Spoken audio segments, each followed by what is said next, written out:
Second part में हम लोग बात करेंगे लीवर के एक खास टॉपिक के बारे में, दैट इज एम और इसका फुल फॉर्म है मैकेनिकल एडवांटेज।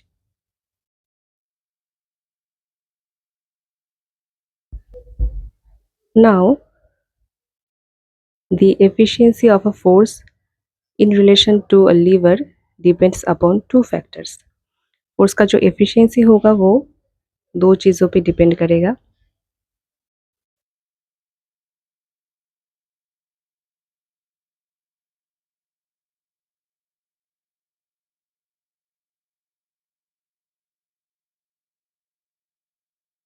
वो दो चीज़ें क्या है? एक है फोर्स, दैट इज वेट और एफर्ट। दूसरा है perpendicular distance from the fulcrum, that is weight arm and effort arm.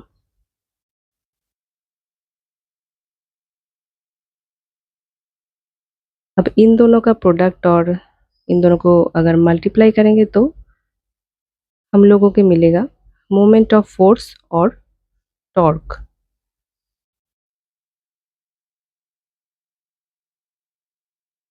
अब आते हैं वेट टर्म जब एफर्ट टर्म से इक्वल होता है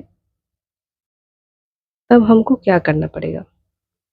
हमको वैसी एफर्ट देना पड़ेगा वेट से जो इक्वल हो, ताकि हम इसको लिफ्ट कर पाए।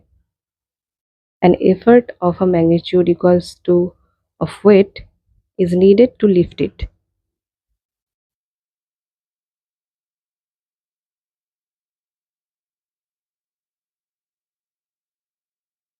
अब इसमें मैकेनिकल एडवांटेज तो हो नहीं रहा है कुछ, लेकिन इस प्रॉपर्टी को हम चीज़ों की वज़न मापने के लिए यूज़ कर सकते हैं। फॉर एग्जांपल कॉमन बैलेंस में ये यूज़ होता है।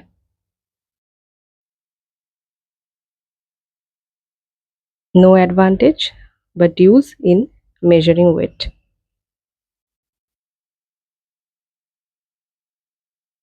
Now we are taking fulcrum in the middle, weight and effort in equal distance.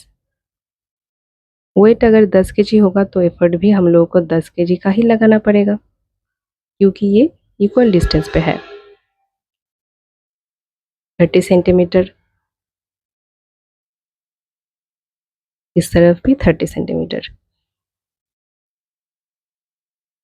ये स्टेट ऑफ इक्विलिब्रियम भी बोलते हैं, जिसमें मैकेनिकल एडवांटेज हम लोगों को 1 मिलता है। M A is equal to 1। Mechanical advantage कैसे निकालते हैं बाद में देखेंगे। अब आते हैं, हम जो बोलते हैं मैकेनिकल एडवांटेज, सही में एडवांटेज कहाँ मिल सकता है हम लोगों को? जब एफर्ट टर्म वेट टर्म से ज़्यादा बड़ा होगा। इसमें हम लोगों को लेस एफर्ट देना पड़ेगा सिमिलर रिजल्ट पाने के लिए। Less effort to achieve similar result.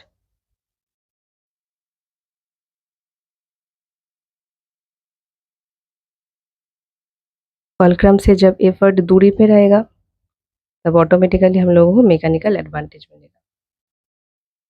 ये जब बाद में हम ऑर्डर्स में जाएंगे तब और ज़्यादा समझ में आएगा। कमिंग टू मैकेनिकल डिसएडवांटेज, इसमें हमारा वेट आर्म एफर्ट आर्म से ज़्यादा बड़ा होगा। कहाँ देख सकते हैं? फर्स्ट ऑर्डर लीवर में फल्क्रम जब एफर्ट के पास होगा, थर्ड ऑर्डर लीवर में सभी। और मैकेनिकल एडवांटेज कहाँ दिखेगा? फर्स्ट ऑर्डर लीवर में फल्क्रम जब वेट के पास रहेगा, एंड सेकेंड ऑर्डर लीवर में सभी में। ठीक है। नाउ कुछ तो रेशियो होगा मैकेनिकल एडवांटेज निकालने के लिए। वो रेशियो किसका होगा? वेट एंड एफर्ट के बीच में। M A is the ratio of weight to the effort.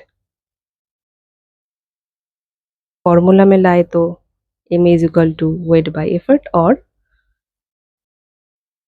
Effort term by weight term. अब एक एग्जाम्पल लेते हैं। फलक्रम को वेट के पास रखते हैं, एफर्ट को दूरी पर रखते हैं, 20 सेंटीमीटर 40 सेंटीमीटर। तो वेट अगर हम 10 केजी देंगे तो एफर्ट कितना लगाना पड़ेगा हम लोगों को? 5 केजी। कैसे? दोनों तरफ टॉर्क तो हमको सेम रखना है ना। कैसे मिलेगा torque? Weight into weight term is equal to effort into effort term gives us torque।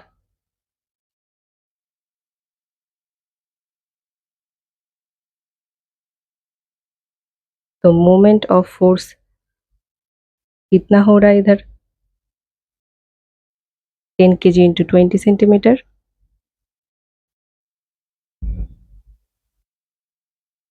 200।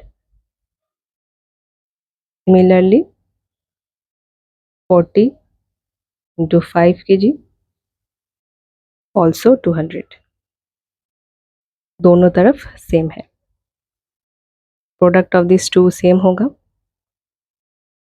अब मैकेनिकल एडवांटेज कितना होगा इसमें? 10/5 2 और 40/20 ऑल्सो 2, मैकेनिकल एडवांटेज 2।